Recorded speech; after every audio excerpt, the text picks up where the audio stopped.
welcome back to the sexy Stoke career mode. Guys, we are in the summer window of Season 2, and we brought in some big name players like Kevin Prince Boateng, Anthony Martial, and freaking Wesley Schneider. But we got a couple days left, and we got a big issue. What are we gonna do with Mr. Bojan? A lot of you guys saying, you know, you should move him on. A lot of you guys saying, you should keep him.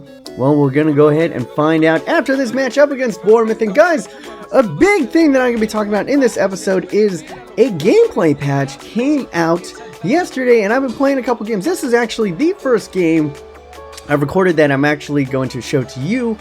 And so far, there definitely feels different. Some things feel different, some things feel, you know, a little bit better and a little bit worse, I guess is the best thing right here. As you can see, right here, it feels like it's harder to defend, especially when AZ stuff happens like this. This might be just a one-time thing, but it seems like the CPU is a little bit more, I don't know, a little bit harder to mark, and they make a lot more attacking or better, more intelligent attacking runs right here, and that I can't really do anything right to that. That was a nice little nifty pass. He shouldered me up, and he turned and shot, and Jackie Butts couldn't get to it. I can't do much more about that, but, you know, some things change and some things stay the same right there. Mr. Shaqiri looking to go God mode, but unfortunately, we cannot get anything out of that free kick. But now, as you can see here, through balls and over-the-top through balls on the wings are really OP. As you can see right here, it seems like your players get a little bit of a speed boost when they go ahead and receive the ball on the wings. And as you can see right here, we win a penalty. We win a little penalty, and yeah, he was tired. He was tired. The Bournemouth defender was pretty much tired of Shaqiri going God mode. He's like, nah, mate, I'm gonna take you out any way I can. And we step up with the new boy, Anthony Martial, getting his first goal for Stoke City, and in the 64th minute. This is what I'm talking about. They just seem to be making more intelligent runs right here, but what I'm talking about, what I've started to realize is LTRT and freaking fake shots and skill moves are even more powerful than they ever were before. Look at that just mazy run I can do right here. More stuff that I can have right here. But good little defending by Bournemouth there. Good little block. I should have gotten, I mean, I had a myriad of chances in this game. And is that a penalty?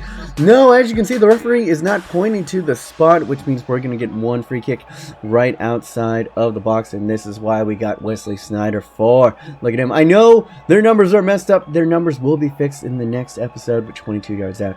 Is it money time? It is not money time. It is not money time indeed. And unfortunately, as you can see right there, we are actually going to draw up against Bournemouth. It was going to take some time, but I thought you know, while we did have 8 shots and only 2 shots on target, I was figuring stuff out in that game. Remember, that was the first game that I actually played up against the revamped gameplay fixes, and it seems like, from what I could figure out so far, the passing might actually be a little bit worse, which is weird. It seems like I'm passing to random teammates more than ever, which is something that you thought they would actually, you know, look into and try to fix. As you can see right here, I don't give a crap about the capital ones, and it's against, you know, Caruso. We're getting a couple of the new boys in there. Bojan still on the team. Rodrigo gets another goal for the team. I believe that's going to be his first, I guess, simulated goal for Stoke City, so good on the new boy for going ahead and getting on the score sheet. But yeah, that's the biggest thing. Control dribbling is really OP. Any type of fake shot, any type of skill move, it just seems like you can totally abuse the CPU now. And it seems like you get a little bit of burst off of when you do the over-the-top balls or the over-the-top through balls and even regular through balls. But we'll see as I go on. You can see later in these matches what I am talking about in real time as we try to close out this transfer window right here. Eric Peters has been a little bit of a saga going on. We thought I'd sold him like 2 years ago, but transfer deadline day, he's still on the team, along with Bojan is still on the team, and no more offers are really going for Bojan, so I thought a cheeky little swap for Dimitri Payet. I know Dimitri Payet's 29, and he's technically 1 point lower than Mr. Bojan right there, but I don't think I'm really going to be playing this Stoke for more than this season, so this is it, guys. This is what I want to do. I want to win, you know, I want to win the league, and I want to attempt to win Champions League I don't know if I can, but that's the goal, guys. So age doesn't really matter for me, and I want to get a more finished product. While Bojan was great, Dimitri Payet is just outstanding in the game. I've seen Flickify use him in the West Ham crew, and I really want to get my hands on just a next tier type cam, and I think he's kind of built to more of my play style. So there you guys go. I hope you guys are okay with that. We are going to straight swap Mr. Bojan for Dimitri Payet. And if you go ahead and take a look at it, they're pretty comparable. The only big thing is I think Bojan has better speed, but Payet actually has him aced in most of the other, you know, big stuff right here. As you can see, outstanding vision. He's got great attacking position, and this is where he makes his money. Ball control, crossing, curve, dribbling, long pass, long shots, and short pass, all in the dark greens. 4-star skill moves, 4-star weak foot flair, and the long shot trait. Oof. Ooh, that's a big boy. That is a big man.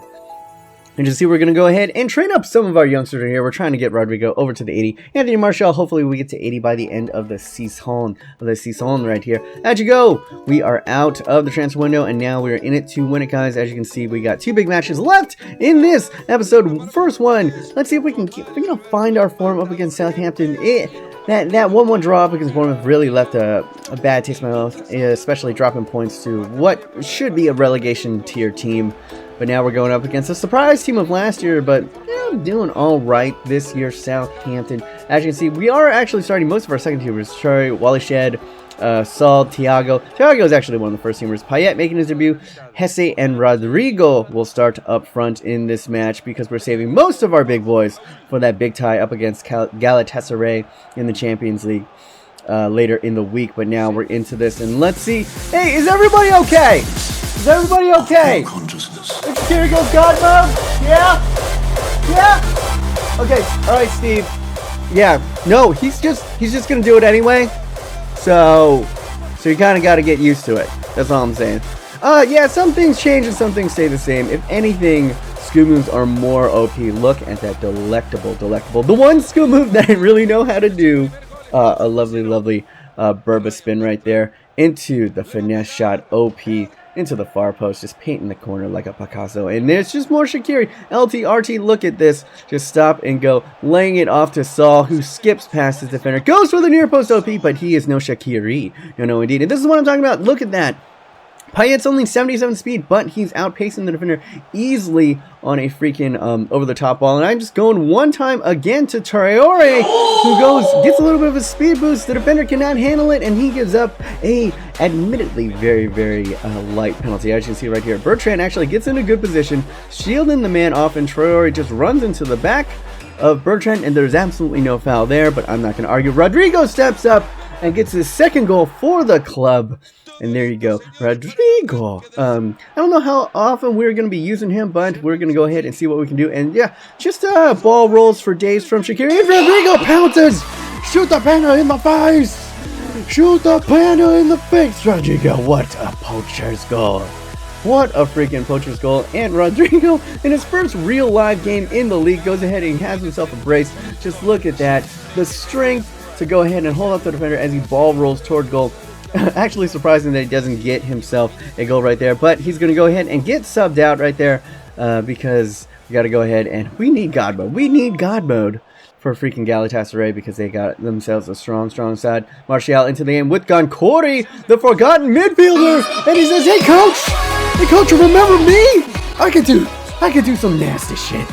I could do some nasty shit. Oh my god." Oh, beautiful little 1-2 played with Anthony Martial. Frees him into space, and the finesse OP. And that is just the sweetest, dinkiest. Oh, you just gotta love it. Oh, I gotta touch. I'm gonna pause the gameplay right now. Stop commentating. And just touch myself. Have myself some feelings for that shot right there. You just gotta love it. I love it. That's my favorite thing in the world. My favorite goal to score is when it bangs off of a crossbar and just pings it just below, just in. Oh, satisfaction. Guaranteed every single time. And there we go. We go and raise it up. Saul get inching ever closer to 80. But guys, this is it. This is it at Sanderson Park. Galatasaray. I don't even know. I'm going to be honest. I don't know if Sanderson Park is actually theirs. I'm guessing it's not. It doesn't seem very Turkish. but I could be wrong. But oh, look at that lovely. I love this. I love that they kept this over from last year. It's just everyone in the crowd going ahead and showing the colors, spelling out, well, not really spelling out, but, you know, creating fan, I don't know how would you say that, just pixel art of their logo. As you can see, most of our first teamers in there are Arnautovic ahead of Mr. Hesse out on the wings. Everyone big, going hard. Arnautovic, oh my god, just the control dribbling. Skits has one, fake shots past 2, and could not get past 3 right there. And now it would be inside. What an amazing shot, Burkwack! But Jackie Butts, ever vigilant, able to go ahead and go off his line quickly. But this is the thing, guys. This is what I'm talking about. There's more improved. Woo!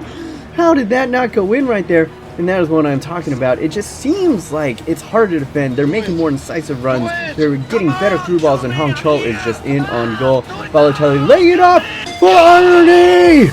Yes, get to the chopper. Get to the chopper, Ani. I'm here. Oh my god, look at that. Just going ahead and streaking in, cutting in on the play. Good hold-up play by Mr. Mario Balotelli. All started with Hong Chol cutting inside of the defender, and look at him. Arnold just calling out, I'm here! Give it to me, I'm here! And he goes ahead and slams it, top bins a little bit, and now Mr. Balotelli. This is what I'm talking about. Look at how OP this fake shot is. Just totally bites. 2 defenders pounce off of it, and Balotelli should have done better to finish at the near post, but whoo! Man, this patch, I don't know how to feel about this patch. And now we're in on this right here. As you can see, Shaqiri, what is he going to do? Oh my god. Is everybody okay? You're okay, Steve? Yeah, I think he's going to go Godmode again. Yeah. Yeah, I know. He did it. He does it a lot. It's what he does. Steve, don't argue with me. Oh my god. Steve. Doesn't understand that he just does what he wants. Freaking Shaqiri. Oh my goodness, just absolute OP. And after I thought, they always say that 2-0 is the most dangerous scoreline. I never really felt that in FIFA. Once it was 2-0, I just feel like, hey, I think I'm gonna go 4-0. Just smash on the team, and that's what I felt. But Galatasaray is a league above, guys, of most of the teams that we were playing in the Barclays Premiership, and they go ahead and they get themselves a goal back right quick. Terrible. What was Municia doing in that situation? That time his height kind of let him down in his instincts, and Galatasaray, I had a lot of trouble with them. I mean, it wouldn't be unfair to say that Galatasaray could have easily won this game with the amount of good chances that they've had. Good chances, the good man strength. The amount of good chances that they've had in this game. But as you can see right there, they had 4 shots on target, 6 shots total. And they were tearing me apart at times, and we are lucky, very lucky indeed, to go ahead and get a 2-1 win up against Galatasaray. And if you guys saw in the beginning, we're in a ridiculous group with Juventus and Olympique Lyon. So this is a crucial win. Galatasaray is essentially the team that we're going to need to go ahead and push out if we want to go ahead and advance in the Champions League this year. I don't know if we have a good enough squad to win it all, but I want to get at least past, I want to make it to the semis. I'd be happy with the semis, but maybe we'll go with it all. Anyway, we're going to go ahead and end this episode off with a lovely squad report and just look at the delectable side. Guys, I'd like to hear from you guys. Have you guys played any FIFA since the patch, and what have you discovered is a little bit more OP? What is a little bit more wonky? Do you like it? Do you hate it? Leave it in the comments down below. Oh, if you did enjoy this episode, go ahead and leave a cheeky little like down there, as maybe I gave you a little bit more insight on what it's like to play FIFA 16 post-patch. If I were to say, I'm liking it. At first I was like a little bit frustrated, but I'm liking that you have a little bit more individuality now, that you can express yourself by doing more skill moves and doing LT, RT, and dribbling. It makes you feel more powerful when you're attacking, and also the computer seems to be a little bit more of a threat when they're attacking, which I like. It's a little bit more of a back and forth game. So right now I give the patch about like a B+. They still need to fix a little bit of the passing, but I like it so far. So if you went ahead and picked up FIFA 16 for career mode during Black Friday, I'd say it's not a bad purchase for now. We'll see. I'll have a couple more games coming at you right quick. So yeah, my name's B-. Hopefully you guys are having a wonderful day. Remember, stay yourself, stay humble, be weird.